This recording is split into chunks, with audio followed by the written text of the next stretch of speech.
ওকে, স্বাগতম সবাইকে। আজকে মূলত ফিজিক্সের হিট অ্যান্ড গ্যাস চ্যাপ্টারে একটা ডেরিভেশন পড়ব, যেটা হচ্ছে kinetic theory of gas expression for a pressure of a gas. Okay, তার মানে আমরা কী বের করবো? প্রেশার বের করবো, প্রেশারের একটা এক্সপ্রেশন বের করবো যে কোনো একটা গ্যাসের জন্য। তো শুরু করার আগে যে আমাদের ধরে নিতে হবে যে late consider a cubic container. Cubic container মানে হচ্ছে যার দৈর্ঘ্য এল, প্রস্থ এল, উচ্চতা এল।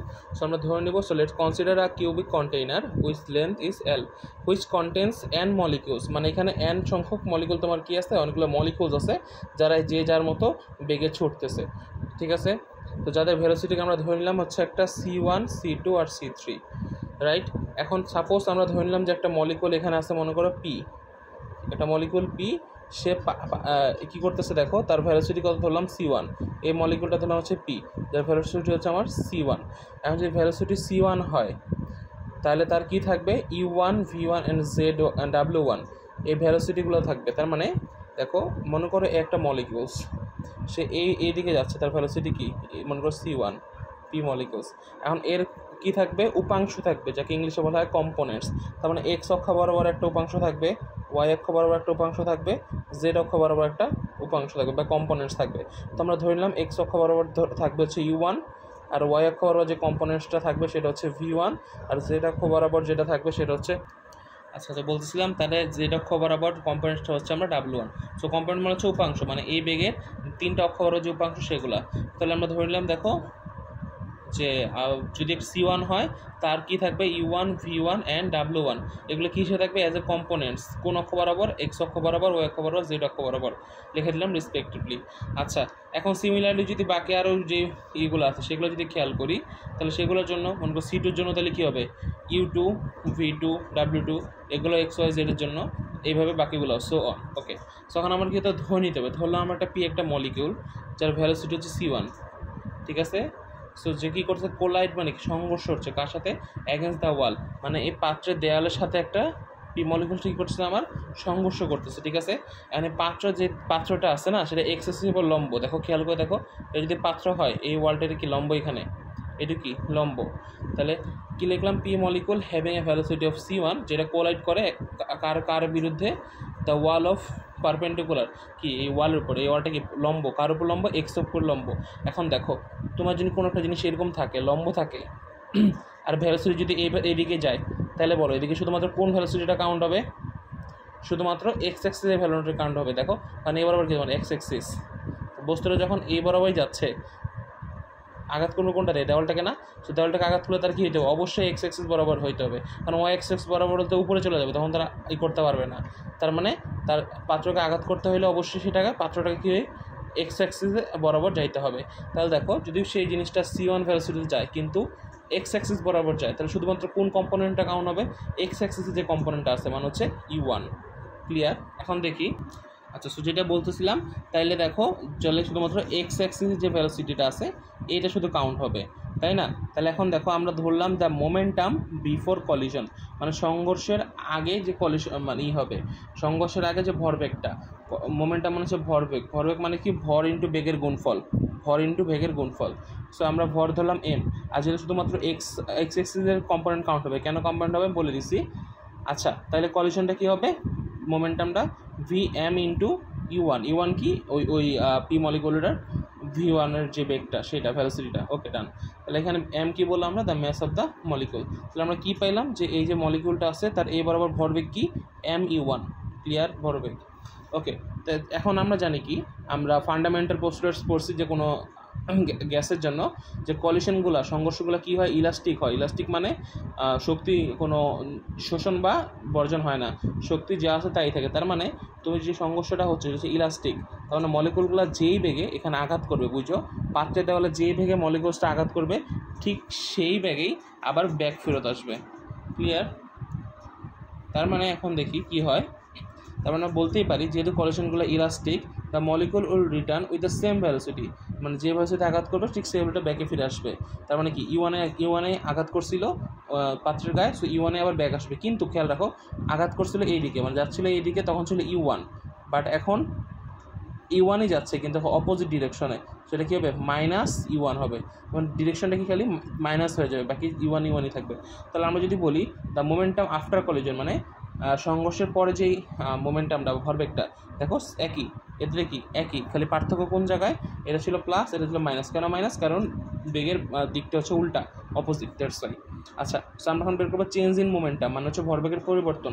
ভরবেগের পরিবর্তন সূত্র হচ্ছে ফাইনাল মোমেন্টাম মাইনাস ইনিশিয়াল, মানে শেষে যে মোমেন্টামটা পাইছি মাইনাস শুরু যে মোমেন্টামটা। তাহলে দেখো শেষের মোমেন্টাম কি মাইনাস M1, মান বসাইলাম মাইনাস সূত্রের মাইনাস ইনিশিয়াল মোমেন্টাম কত ছিল আমার কলিশনের শুরুর আগে, এটা। তাহলে দেখো মাইনাস M1E1 মাইনাস M1E1 যোগ করলে হয়, মানে করলে হয় মাইনাস 2ME1।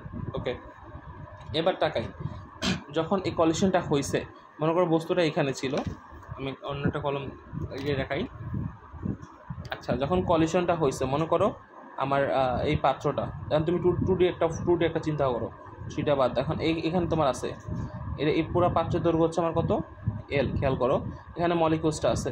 তাই ও যখন এখানে আসলো একটা কলিশন, আবার ব্যাক আসবে, ঠিক আছে? তাহলে আবার ব্যাক আসলো, আমি উপর থেকে দেখাই, এখান থেকে ব্যাক করবো, বাট উপর থেকে দেখাই যেন বুঝতে পারে। আবার ব্যাক আসলো, আসে আবার এই পথে আসলো, তাহলে দেখো ও এখানে একটা কলিশন করলো, এখানে একটা কলিশন করলো, তার মানে কয়টা কলিশন? দুইটা কলিশন। অ্যান্ড এই দুইটা কলিশন করতে যাওয়ার কতটুকু দূরত্ব তুমি হচ্ছে খেয়াল করো। ও একবার এইদিক গেছে, মানে এখান থেকে শুরু করে এইটুক গেছে আর এইটুক গেছে, এই দুইটা মিলে কি একটা লেন্থ না? তার মানে দেখো ও যখন একবার এদিক গেছে তখন লেন্থ পার করছে কি L, আবার যখন ব্যাক আসছে তখন আবার কি L পার করছে।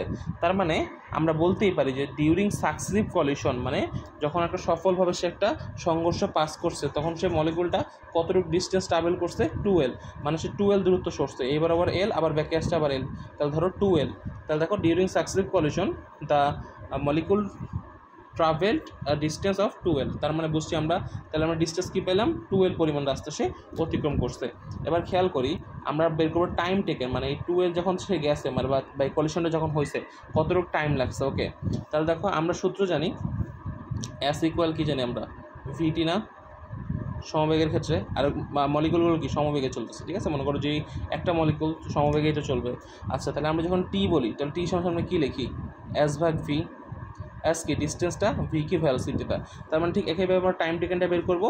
তাহলে এখানে টাইম টেকেন যদি তুমি T দ্বারা আখ্যায়িত করো, সূত্র কী হবে ডিস্টেন্স বাই ভ্যালোসিটি, এটা এখান থেকে ডিস্টেন্স বাই ভ্যালোসিটি। তাহলে দেখো ডিস্টেন্স কী ছিল আমার 2L, এটা বললাম কেন 2L, আর ভ্যালোসিটি কি E1 না, শুরু থেকে তো E1ই আসছে, তার মানে টাইম টেকেনে আমরা কী পাইলাম 2L/E1। এবার আসি, এবার যদি আমরা rate of change in momentum, rate মানে কি হার, মানে কোনো হার মানে সেটাকে ভাগ করা বা সময়কে দ্বারা ভাগ করলে সেটাকে আমরা হার বলি বা রেট বলি। তাহলে দেখো এটা ছিল আমার মোমেন্টাম, চেঞ্জ ইন মোমেন্টামটা এই অংশটুকু, সেটাকে আমরা কী করলাম ওই যে টাইম টেকেনটা বের করলাম না 2L/E1, সেটা তাহলে কী করলাম ভাগ করলাম, ডান। তাহলে দেখো ভাগ করলে উল্টায় দিলা, উল্টায় এখানে কাটাকাটি করে আলটিমেটলি তুমি তার rate of change in momentum কী পাইলাম -M(U1)² এখন দেখো তাহলে আমরা এখন বলতেই পারি যে the force exerted by the wall is এত, এই রেট অফটার চেঞ্জটাই কেন ওয়ালের উপর ফোর্স। তার মানে এটা আমরা বলতে পারি যে পাত্রটা ছিল, সে পাত্রটা মলিকুলের উপর যে প্রেশারটা দিছে বা সরি যে ফোর্সটা দিছে সেটা হচ্ছে এটা। প্রশ্ন উঠতে পারে যে এখান থেকে আমরা বের করছিলাম change in momentum, rate of change in momentum, so ওইটা কেমনে ফোর্স হয়ে গেল। সো আমরা জানি rate of change in momentum সমান ফোর্স। আর এটা কেমন আসে যদি দেখাইতে যাও আমি দেখাইতে পারবো, বাট ভিডিও একটু লং হবে, বাট তাও দেখে নাও, মাথায় থাকো। তো আমরা জানি F ইকুয়াল কি MA, সো M এর জায়গায় আমরা কী লিখি M, এই জায়গায় কী লিখি V/U/T, রাইট? তাহলে দেখো গুণ করে দাও, তাহলে কী লেখো MV/MU/T, এবার কিন্তু আমার F ছিল। তাহলে খেয়াল করে আমরা জাস্ট গুণ করছি, সো MV/MU কি দেখো তো, MV কি ভরবেগ, এটাও ভরবেগ, তাহলে ভরবেগের এই যে ভরবেগের পরিবর্তন না হার বোঝায় না, দেখো ভরবেগের পরিবর্তনকে আমরা সময় দ্বারা ভাগ করছি, তাহলে এই পুরোটা জিনিস কি rate of change of in volume in momentum. Okay, তো rate of change in momentum তাহলে সরাসরি বলতে পারি rate of change in momentum মানে হচ্ছে ফোর্স। তাহলে এই ফোর্সটা কার, আমার কন্টেইনার মলিকুলের উপর যে ফোর্সটা দিচ্ছে, তাহলে আমরা বলতে পারি the force exerted by the wall, মানে ওয়াল যে এইটা দিচ্ছে মলিকুলের উপর সেটার এই রেট অফ চেঞ্জটা কি সেম। তাই আমরা বললাম যে force exerted by the molecule is by the wall is এত। আচ্ছা, তো according to Newton third law, আমরা নিউটন থার্ড ল জানি কি every force have each and opposite reaction. তার মানে আমি যে ফোর্সটা দেওয়ালটা মানে কন্টেনার ওয়ালটা আমার মলিকুলের যে ফোর্সটা দিচ্ছে, আমার মলিকুলটাও ওয়ালের উপর সেই ফোর্সটাই দিবে কিন্তু অপোজিট ডিরেকশনে দিবে। তাহলে দেখো সেম ফোর্সটাই কিন্তু এখানে মাইনাস ছিল, এখানে আমরা প্লাস দিছি, দ্যাটস ইট। তাহলে আমরা কী পাইলাম যে মলিকুলটা পাত্রের উপর বা ওয়ালের উপর কি ফোর্সটা অ্যাপ্লাই করতেছে। এখন ফোর্স আমরা যদি n সংখ্যক মলিকুল চিন্তা করি, যদি একটার জন্য করছি তাহলে কি mu1, আর আমরা n সংখ্যকের জন্য করি তাহলে জিনিসটা এরকম দাঁড়াবে না যে f of x কেন লিখছি, কারণ আমরা এখন শুধুমাত্র x অ্যাক্সিস নিয়ে কাজ করতেছি u1 নিয়ে। তাহলে দেখো mu1 square plus mu2 square by l প্লাস mun স্কোয়ার, n কি n মলিকুলের জন্য।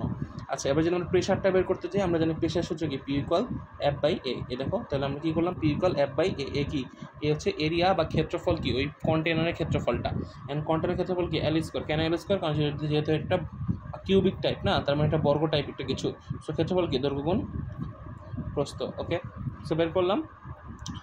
তাহলে 1 f অফ x এর মানটা কি, এই মানটা পুরোটা বসাই দিছি, আর এখানে 1/l স্কোয়ার কি এর মানটা। ওকে, এখন দেখো এখান থেকে কমন যায়, কি কমন যায়, m/lটা কমন যায়। দেখো প্রত্যেকে m/lটা আছে, তোমরা বাইরে কি m/lটা নিয়ে নিলাম, তাহলে আলটিমেটলি ভিতরে কি থাকতেছে u1 square plus u2 square plus dot un square.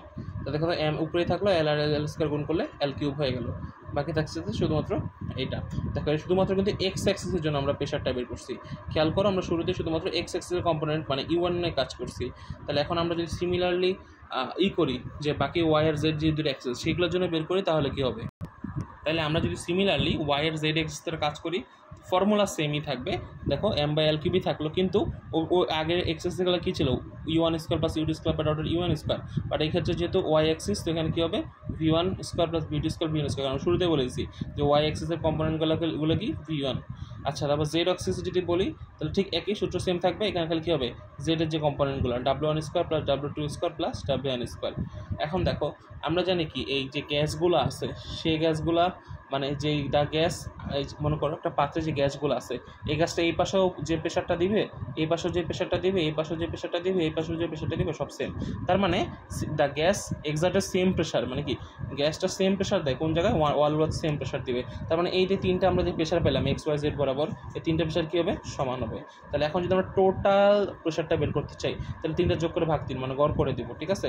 তাহলে আমরা কী করলাম, তো টোটাল প্রেশার যদি বের করতে চাই তাহলে P সমান সমান px plus py plus pz, বা 3 অক্ষর যে প্রেশারটা ভাগ 3। এখন আমরা ভাগ 3টাকে কী করলাম, আলাদা করে দিলাম 1/3 আকারে। দেখো আর এই যে px আর pz, এখানে দেখো এই তিনটার মধ্যে কী কমন আছে, এই px, আমি এখানে pxটাও লিখে দিই বুঝতে সুবিধা হবে। তাহলে px সমান আমার ছিল হচ্ছে m/l কিউব, ছিল হচ্ছে u1 square plus u2 square plus dot dot dot dot un square. Okay, তাহলে দেখো এই তিনটার মধ্যে কী কমন আছে, m/l cube m/l cube m/l cube. তাহলে দেখো px প্লাস যে m/l কিউবটা আমরা আগে কমন নিয়ে নিলাম, ঠিক আছে। তো বাকিগুলো আমরা একসাথে লিখে ফেললাম। তাহলে কী আছে এখানে দেখো u1 স্কোয়ার প্লাস এইটা, তারপর আছে এইটা, এই তিনটা, এই দেখো এই তিনটা আলাদাভাবে লিখে ফেললাম যোগ আকারে। আচ্ছা, তাহলে দেখো এখানে আমরা কী করলাম, u1 স্কোয়ার রাখলাম, লিখে v1টা ভিতরে নিয়ে আসলাম, কারণ যোগ আছে যেহেতু, এটা প্রত্যেকটা তো যোগ। তাহলে আমরা চাইলে যারটা তার সাথে লিখতে পারি, বাট আমরা সাজায় লিখলাম কি, দেখো u1 square plus v1 square plus w1 স্কোয়ারটা একসাথে লিখলাম, u2 square plus v2 square w2 square একসাথে লিখলাম, u1 square plus dot dot দিয়ে u1 স্কোয়ার একসাথে লিখলাম। আমি খেয়াল করি u1 plus v1 plus w1 square সমস্যা হচ্ছে c1 স্কোয়ার। এখন বলো তো কেন, শুরুতে আমাদের মনে আছে আমি কম্পোনেন্ট ধরছিলাম, খেয়াল করে দেখো আমরা কী ধরছিলাম, c1 ধরছিলাম, যদি ভ্যালোসিটি হয় তাহলে এই বরাবর কম্পোনেন্ট হচ্ছে u1 x অক্ষ বরাবর, এ বরাবর কম্পোনেন্ট আমরা ধরছিলাম v1 আর z অক্ষ z1। তাহলে দেখো আমরা জানি কোনো কম্পোনেন্ট মানে এটা কি বেগ, এই বেগেরই কি আমরা সবগুলো তিনটা কম্পোনেন্ট ধরছি না। তাহলে দেখো তুমি যদি কোনো কিছুর তিনটা কম্পোনেন্টের যোগ করো তাহলে তুমি সেই বেগটা পেয়ে যাবা, মানে তুমি যদি উপাংশগুলোর যোগ করো তাহলে তুমি কি পাবা, মেন যে ভেলোসিটিটা সেটা পেয়ে যাবা। তাহলে দেখো ওইগুলো উপাংশ না, u1 কি x অক্ষ বরাবর উপাংশ, v1 z অক্ষ বরাবর, y অক্ষ বরাবর, আর w1 z অক্ষ বরাবর। তো তিনটা উপাংশ যোগ করলে তুমি কী পাও, মেন ভেলোসিটিটা পাও, যেহেতু উপরে স্কোয়ার আছে তো এখানে কী আছে উপরে স্কোয়ার। ঠিক একইভাবে u2-র জন্য এখানে হচ্ছে c2 স্কোয়ার, ঠিক। তারপর দেখো ডট ডট ডট un এগুলোর জন্য তুমি কী করতে পারো, cn স্কোয়ার। এবার আমরা কী করছি দেখো, এখানে নিচে n দ্বারা ভাগ করছি, কী করছি এখানে n দ্বারা ভাগ করছি, কেন করছি বলতেছি, যেটা n দ্বারা ভাগ করছি নিউট্রাল করার জন্য কী করতে হবে, উপরে একটা n আনতে হবে, তো ওইটা n দ্বারা গুণ করছি, কাটাকাটি চলে গেলে আলটিমেটলি এটাই থাকে। এখন দেখো এই জিনিসটার মানে কী দাঁড়ায়, এই জিনিসটা আমরা কেন করছি, এই জিনিসটা মানে হচ্ছে রুট মিন স্কোয়ার ভ্যালোসিটি, আর ms ভ্যালোসিটিও বলা হয় এটাকে। সো এর সূত্রটা হচ্ছে c সমান সমান root over c1 square plus c2 square plus dot dot dot dot cn square divide by n, এই সূত্রটা হচ্ছে এটা। তো তুমি স্কোয়ারের পাশে উঠায় দাও তাহলে কী দাঁড়ায়, c স্কোয়ার সমান সমান c1 square plus c2 square dot dot dot c to the power n square divide by n। তো আমি ডিরেক্টলি এটার জায়গায় আমি c স্কোয়ারটা লিখতে পারি। তাহলে আমি এই যে পুরো অংশটা আছে এই পুরো অংশটা ডিরেক্টলি লিখে দিলাম, আমি দেখো এখানে c স্কোয়ার লিখে দিলাম, আর বাকি যা আছে তাই। এখন দেখো এনটা তো গুণ হয়েছে এইটার কারণে। এবার তাকাই অ্যালকোব, অ্যালকোব মানে কি ভলিউম। অ্যালকোব কেন, কারণ দেখো তুমি যদি একটা কিউবিক্যাল জিনিস চিন্তা করো, এখানে দৈর্ঘ্য হচ্ছে এল, প্রস্থ হচ্ছে এল, তাহলে ভলিউম কি দৈর্ঘ্য গুণ প্রস্থ গুণ উচ্চতা, তার মানে কি এল কিউব দাঁড়ায়। তো এল কিউব আমি কি লিখতে পারি, ভি মানে ভলিউম। এবার যদি আমরা পার ইউনিট ভলিউম, তাহলে কী বের করছিলাম, খেয়াল আছে আমরা প্রেশার বের করতেছিলাম তাই না। আর প্রেশার যদি এক ভলিউম, পার ইউনিট ভলিউম মানে কি, ইউনিট মানে বোঝায় এক, তার মানে যদি তুমি ভি এর মান যদি এক হয় তাহলে সেটা কী হবে, পার ইউনিট ভলিউম। তাহলে ভি এর মান যদি 1 বসায় দাও তাহলে আলটিমেটলি কী দাঁড়াচ্ছে ফর্মুলাটা, যে প্রেশার সমান সমান আলটিমেটলি ফর্মুলাটা দাঁড়াচ্ছে 1/3 mn c²। সো এই ছিল এটার ডেরিভেশন।